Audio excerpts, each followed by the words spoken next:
好，林岱樺呢被5个检察官分多路搜索哈，那他当时喊出来叫做政治干预司法，司法干预初选啊。那这个前2天这个赖清德不是在官邸烤肉嘛，请民进党立委，那林岱樺本来是不去的，可是个性很强，后来旁边人劝他，你还是去吧，你还是去吧。那上报的这个消息是说呢，赖清德当时有跟他讲说，你这样是侮辱了我们全党。哦，你既然没有证据，你有证据吗？你有证据交给我，没有证据，你要道歉。所以呢，这个林岱樺今天公开道歉啊，说呢这个我这个误会了啊，等等等等的啊，而且我不是指控党内同志啦，哦，我永远是大家庭的一员啦，啊，那我当时说政治干预呢，可能太冲动啦，啊，那另外呢，还有媒体说林岱樺有可能以他的个性呢。到时候会脱党参选，无论如何选到底。那他今天也说，他说他相信党内的机制，他不会脱党参选啊。那另外呢，这个他说现在的传言都不是事实，我也不会退出初选啊。那另外呢，他的弟弟还有2个助理当时被交保哈，好像70万吧。那他的高分院呢撤销发回更裁，哦，为什么把他放了？不能放哦，要把他关起来哦。所以呢，现在地方法院会怎么裁，现在不知道。他的妈妈喊冤了啊！他妈当时说：“我们是缺选票，不缺钞票啊。”那今天传出来之后，我们穷得很有志气啊，我们怎么去污这个钱呢？哦。另外呢，检察官怀疑的除了助理费以外，说因为他是个佛教信徒，一个庙哦，他说这个通法寺呢，通法寺这个收了政治现金，哦，收了钱了，然后再。说这个钱是等于他去强迫厂商选区的厂商捐给这个通法寺的，然后通法寺再把这个钱转给他，哦，所以就犯了这个公益侵占罪啊。另外呢，他们又成立一个叫林三郎这个绝教基金会啊，所以呢，这个通法寺的住持就是董事长啊，所以反正这个钱呢有3000万啊。那现在呢，他的弟弟一肩扛起，说呢他都不知道，都是我跟这个庙的住持呢，我们来做的。我们看一下，如果不是跑在前面，怎么会遇到背后偷袭？再度站出来捍卫清白，卷入助理费案遭保的高雄民进党立委林岱樺，25号再发声，强调政治干预初选不是剑指党内自己人，政治干预司法。司法干预初选这句话，不实的讯息在媒体流窜。恶意10分明显，使我感到错愕。这句话并非指控任何党内同志。炮火收起来，只是周刊再爆料，林岱樺将政治现金违法洗进通法寺，出估金额990万元，后续还成立基金会，不法金额恐达3700多万。而检方在搜索林岱樺服务处时，更找到2张纸条，一张写着林岱樺跟住持准备委任的律师大名，一张提到助理费案跟泄密案。之后发现被告委任律师重复4位，怀疑有勾串串证之余。而林岱樺的弟弟林岱荣及2位助理还透过苹果手机的 FaceTime 偷风报信。林岱樺案发前还删除了手机的重要对话，事先找好从雄检退休办过不少大案的辩护律师，超出侦查不公开的范围了，我不做回应。为什么叫做侦查大公开？是台湾司法当中，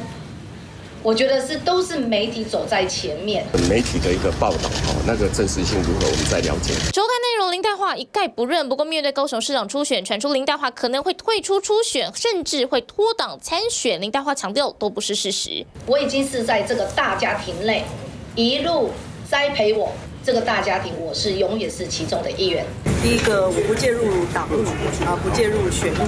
这个没有评论。听起来刘世峰对于高雄市长这一仗留下伏笔。维汉怎么看？那一天，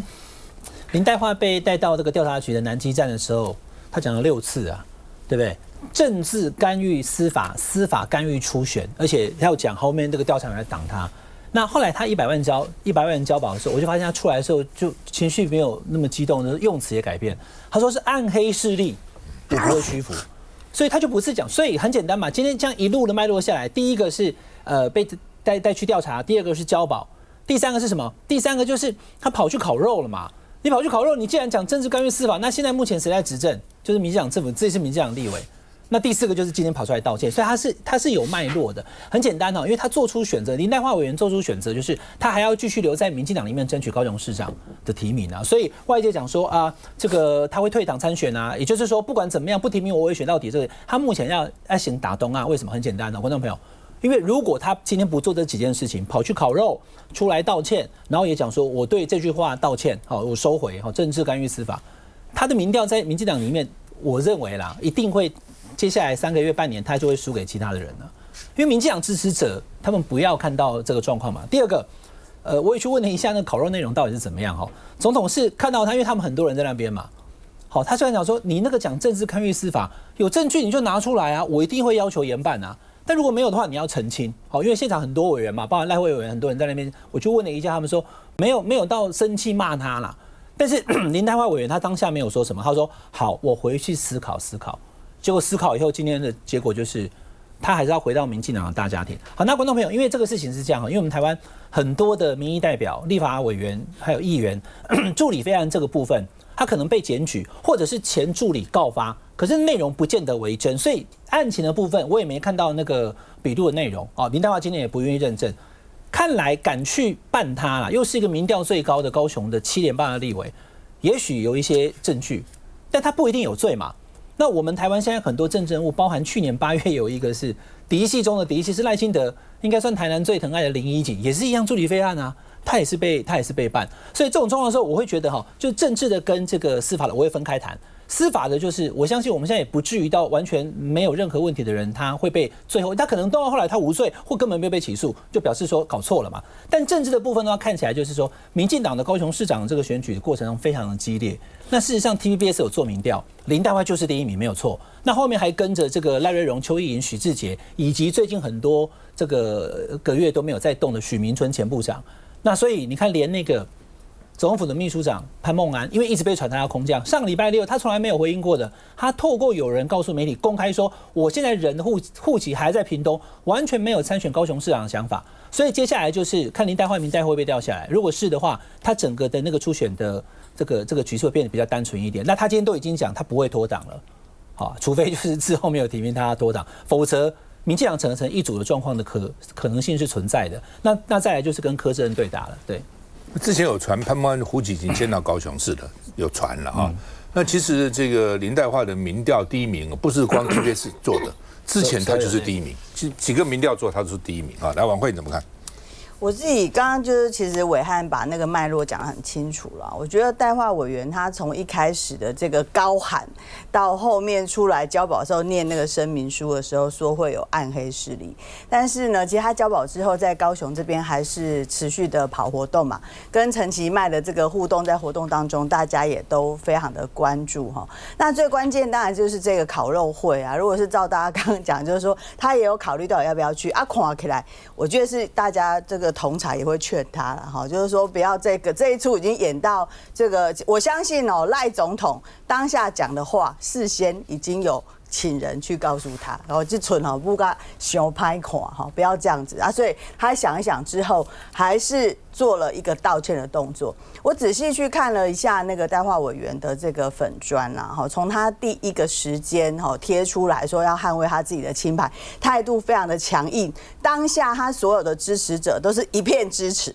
好。但是，一路到他今天道歉之后，我觉得风向上就有点改了。有一些绿营的支持者就会跑来说：“啊，你怎么可以做那个事情？你怎么可以在当下做那个让党就是觉得有伤害的一个事情？”所以虽然没有错啦，就是说他的这个支持度一路都是领先但是因为高雄这局本来就打得非常的火热嘛，因为对民进党来说，高雄跟台南都不可以失去啊，所以大家都很想要好好巩固高雄的这一局的状况之下，我觉得林岱樺在第一时间，就是他现在做了一个道歉的动作，大家还是会觉得，我觉得啦，深绿的这个支持者对于他这个动作，我觉得心里还是会有微词的。来，你要讲，我提一下哈，我觉得林岱樺不管他未来怎么样，不要忘了，这个明年投票是2006的市长投票是2026的11月11月才投票，距离现在多久？1年半以上时间还很长他讲这个话，他今天又收回来了。因为讲政治干预司法这句话当然很伤。如果他只有讲司法干预初选，我觉得这个就还好，这个符合大家期待，大家觉得这个样子。可是他前面要加一个政治，那当然是要禁止赖清德哦，所以那样一来的话，伤害可能就比较大。可是我个人认为，不管他现在讲的说，我回来这个家大家庭，我这大家庭还是温暖的，以后在这个地方争取初选等等，我敢断言，下一次的民调他一定掉，他一定掉，因为他话已经讲出去了，而且现在人家会放大他的整个的说，你有代志哦，不是没代志哦，大家就往这个地方思考。所以不管怎么样，这个他民调都掉，所以他是不是一定在民进党内跑完初选？那万一输嘞，他是不是吞进去？我高度怀疑。所以我觉得还有1年半的时间，他跑一跑，如果发现说对嘞，我怎么看的话，我如果脱党参选，说不定沙卡都有机会一搏，他可能就脱党。我认为这个可能性是存在的。不要说没敢偏空说啊，绝对不会，因为我在立法院跟他是同样7届，他从第5届开始，我第4届、第6届，我第5届落选，我就看着他是非常择善固执，他非常有主见的，而且我就当场看了好几次，他当场彪骂行政院的官员部长、主委，当场彪骂，你都以为他是反对党，他骂的比反对党还凶啊！骂的比反对党还凶啊！只要有关你，比如说农业的问题啦，什么问题？因为他长期在经济委员会，非常凶啊！你会发现他这个完全就是一看到什么事情的话，这个六亲不认的啦。所以我觉得大家预估他脱党参选，我觉得还有1年半的时间，不要讲太快，说他一定不会，我觉得很难说。当然还分阶段啦，在民进党正式初选提名之前是一个阶段，提名之后是这个竞选之前是另外一个阶段了。休息一下再回来。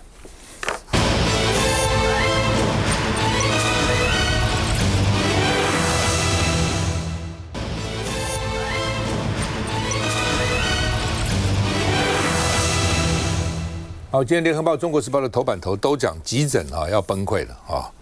那卫福部长提了几个解方了啊，但是医界都说这不能解决问题了哈。那所以呢，他的解方救不了急啊。那卫福部长是说呢，我现在有3大策略啊，然后呢叫做医学中心院内病床调度，台大不够调荣总不够调这个阳明啊。那或者调其他的加强区域内医院的联防机制，强化民众分级就医资讯。分级已经谈了，从开始谈到现在但是就很难嘛那另外呢，改革方向，护理人员要鼓励他们然后呢，急重症也要鼓励希望大家现在年轻人不去急重症了，是要鼓励呢医生多到急重症病房这个去照顾急重症的病患。另外呢，健保要调整给付一点算1块，现在1点算0.8、0.85，所以呢医院就叫苦连天那另外呢，邱泰源说呢，我这个策略被你们骂，这是大家建议的，我自己哪想出这些来啊？你们建议我讲了，还被你们骂所以呢，讲说是大家建议的，以后呢，快步离开，不接受你们采访了那另外呢，说急诊室已经到了灭顶水位了那医护人员都批说人力超负荷，政府在纸上谈兵我都讲一些不着边际的话那陈金辉委员说呢，这个护理人员是不足的那这个时候怎么办而且你病床可调度，怎么调度啊？有医院是有病床，但没有护理人员了，你调度也没用，因为护理人员不够嘛所以呢，他们讲为什么说你讲指这些药方是解决不了问题，就是这道理了卫福部说都塞在医学中心，那废话就是塞在医学中心嘛。他说呢，其他的地区医院呢还有病床，大家就要跑医学中心嘛。第一个，你现在说大病看大医院，小病看小医院，那第一个民众也分不太清楚大病小病了有些小病也变成大病所以呢，这是第一个。第二个，现在大医院的这个医生名医这医生也很辛苦，没有名的门可罗雀，大家不看；有名的那挂100-200号呢，从早上一路看到半夜还在看，哎呦，我在想说，还好当年我没去念医学院，真辛苦。我是可以上医学院的，我没去，真辛苦啊！看他们这么辛苦哈，你当然希望做个名医嘛，但做个名医，你那个病患就不断呐，那挂号挂不上怎么办呢？就挂急诊了，因为急诊你不能拒绝啊，我就先去挂急诊了。所以这是一个嘛，那病床不够，为什么？因为很多其实已经到临终的病人了，他不肯放弃急救嘛。子女也不肯，觉得说啊不救好像这个不孝顺，拖个1个月2个月受苦也救不了，但是就占了病床1个月2个月3个月就这样站着，然后呢急诊最近又碰到流感，又碰到诺罗病毒挤在一起，所以当然不够嘛，所以你说其他医院有那没用啊，大家不去，大家还是要挤大医院呢，那怎么办呢？台湾它没有方便又近啊。也不像国外有时候哇跑很远，我就在附近找个诊所吧，很近啊，所以呢，这个你说塞在医学中心，它是啊，那怎么办呢？所以你要解决这个问题啊，要拿出方法来啊，那后来不是说有一个高雄病患到北上，然后来不及死了，那卫福部开始说没这个事情，我们查医院都没有记录啊，我说没有记录，很多时候医院没有做记录嘛，他就跟你讲没有病床，你走吧，不要来了，果然就是这样子啊。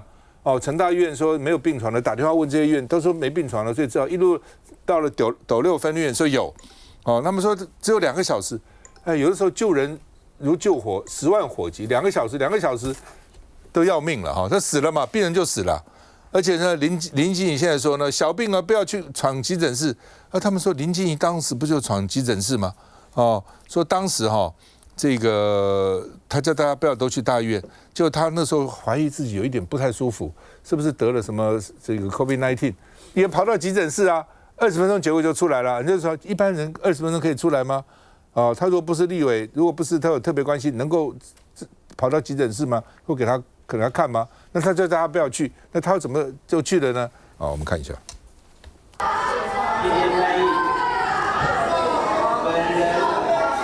手板蓝营直接把这个会期要第一次施政报告的卓魁遮住，绿营反击出动人海战术，白营则坐台下，杯葛全程前后不到7分钟，最后剩王宏威迟不离去。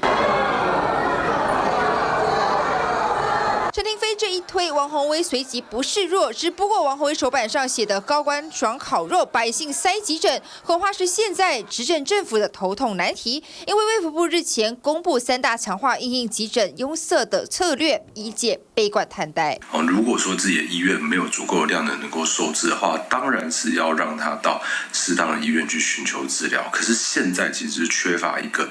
这样子适度的一个调节的机制。急诊塞爆，政府在哪？另外2大中长程改革方向，像是强化护理人力准备，以及鼓励医院投入急重症，研议健保调整给付，医界同样有疑虑。护理会的给付应该要提高，然后推动3班护病比这样子。那当然，我们这个诉求其实已经提了2年了，但是我们看不到政府的一个善意啦。亮君怎么看？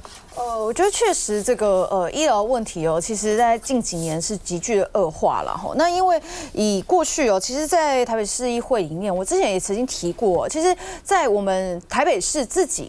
的联合医院啊，包含像中心、仁爱等等的，其实也面临这个护病比严重的问题所以可以看到说，护理人员大家都会希望说，护理人员能够尽量增加，那我们这个床位可能可以变多。可是问题是，我觉得这还是回到一个最根本性的问题，就是没有人想当坏人。为什么我会这么说？就是说，现在卫福部他提出了一些改革跟一些中长期的方向，但是实际上台湾的这个医疗服务我认为它已经不是医疗业，它已经要变成服务业了它是全方位的照顾那你可以看到说，很多的这些在急诊室里面大家如果有看这个有韩剧外伤重症中心，就知道说一个真正紧急的病人他如果是车祸，他需要紧急急救的话，是要非常多的主治医师，然后联合各科不同的主治，然后还有很多的护理人员一起去救治一个病人。可是你看到在急诊室里面也有很多其他的可能在减伤分类没有那么严重的病患，他在旁边等候。但是这个时候就会也有面临其他的问题，就是说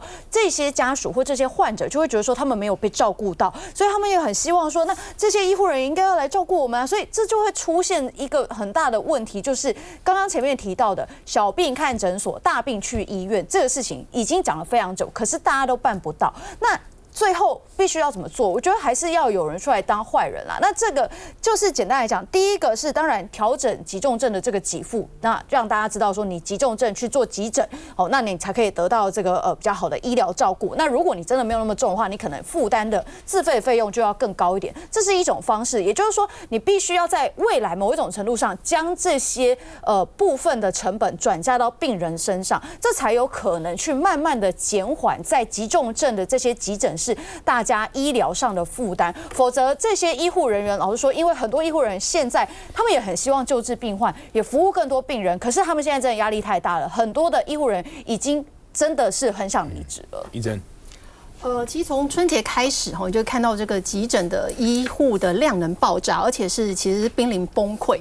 那这几天这个新闻这样子先出来，加上这个台湾急诊医学会的求助就发现说，这个长期以来啊，好像号称民进党要解决的问题完全没有解决。这个112年的时候，蔡英文总统就说啊，我要这个调涨护理师的权益啊，然后要调涨这个夜班的值班费啊。但是没想到过了3年，民进党还在执政，但是呢，我们这个医护的状况完全没有得到改善，反而是濒临爆炸。所以请问一下赖清德，你还好意思说你是所谓的医师总统吗？还是说你现在心心念念的只有心中的棒球而已呢？好像棒球才是你心中的所爱，而这些医护的量能、医护的痛苦，还有生病的人的痛苦，你就完全不看在眼里，反而是国民党跟民众党。我们去年主决议就说，我们这个健保点值呢，要在今年的6月要达到0.95元，也终于呢，这个行政院也听到这样子的话就说啊，去年底的时候，行政院就说好，我们现在健保点值要达到0.9元，所以等于说反而是国民党跟民众党好像才是执政党，好像才把医护这样子的痛苦放在心上。那更不用说我们在选举的时候，像赵少康先生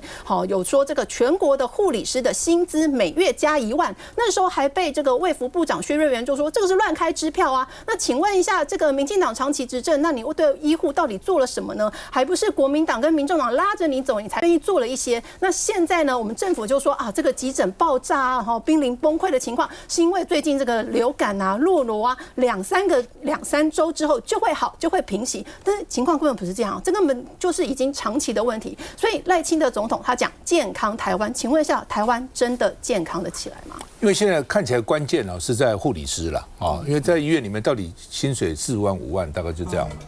那医生10几20万，但还是有了所以呢，医生也很辛苦了其实也是剥削医生了。但是护理师因为更基层嘛那你非有他不可你没有他，而且卫福部还有规定一个病床要就是一个医护要照顾几个病床，他有规定不能照顾太多嘛那所以我才讲，我说台湾大概30万人有护理师执照了，那职业大概18万多了，20万好了嘛。那一个月就算给他1万，也不过就20亿嘛，一年不240亿嘛。那你就会解决很多问题，否则你一个病床那不是浪费资源吗？那你现在说没钱那你健保已经现在一年花到9000多亿了以前就2000亿、3000亿、5000亿、6000亿、7000亿、9000亿了。那你现在240亿，你给护理人员，而且直接汇到户头，不要经过医院转，经过医院转可能到护理师手上没多少了，医院就东购西购给别的所以这样的话呢，你至少让护理人员一方面觉得比较受重视，一方面实质也多一点，多1万块一个月嘛那也许可以安定一下护理人员的心那你就不肯啦，那你税捐超收了5000多亿，这几年超收1兆多，将近2兆嘛，你就算给护理人员多一点钱又怎样呢？就是你坚持不肯，不行啊！我们给了他以后，那别人怎么办呢？别人归别人别人能够加最好不能你至少最关键的护理人员你要照顾他，这很关键的问题嘛。休息一下再回来。